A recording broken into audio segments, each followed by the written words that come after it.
एक चौथा भी ऐड करते हैं, मैंने 12 का some of you are missing it, ज़हनी मरीज भी है।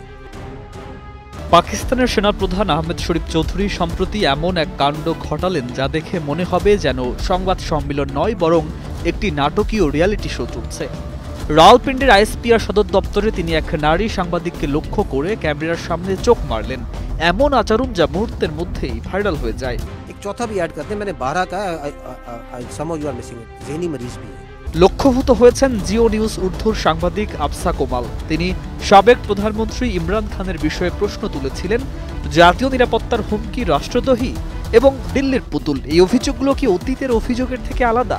তো নতুন এবং ফিরে আসা গ্রাহকদের জন্য নগদে চলছে ক্যাশব্যাক সহ প্রতিদিন হাজারো উপহার জেতার সুযোগ। হবে আশা আর ফেরা, সারপ্রাইজ সেরা। আহমেদ শরীফ চৌধুরী উত্তরে বলেন, চতুর্থ পয়েন্ট হিসাবে বলা যায় তিনি একজন মানসিক রোগী। এর পরপরই তিনি স্মিত হাসি দিয়ে কোমালকে চোখ মারেন। এই আচরণ সামাজিক যোগাযোগ মাধ্যমে মুহূর্তেই ভাইরাল হয়ে যায়।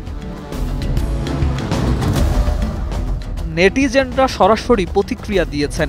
কেউ লিখেছেন, গণতন্ত্র পাকিস্তান থেকে চলে গেছে, প্রধানমন্ত্রী এখন পুতুল। কেউ বলেছেন, সেনাবাহিনী কি এভাবে আচরণ করবে?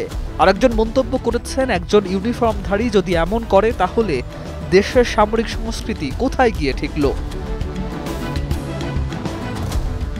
এভাবে সেনাবাহিনীর মুখপাত্রের আচরণ সমালোচনার কেন্দ্রবিন্দুতে দাঁড়ালো। চোখ মারার এই ছোট্ট মুহূর্তেই পাকিস্তানের সামরিক এবং রাজনৈতিক সংস্কৃতিকে নিয়ে তীব্র আলোচনার সূত্রপাত করল। Desk report, 21 television.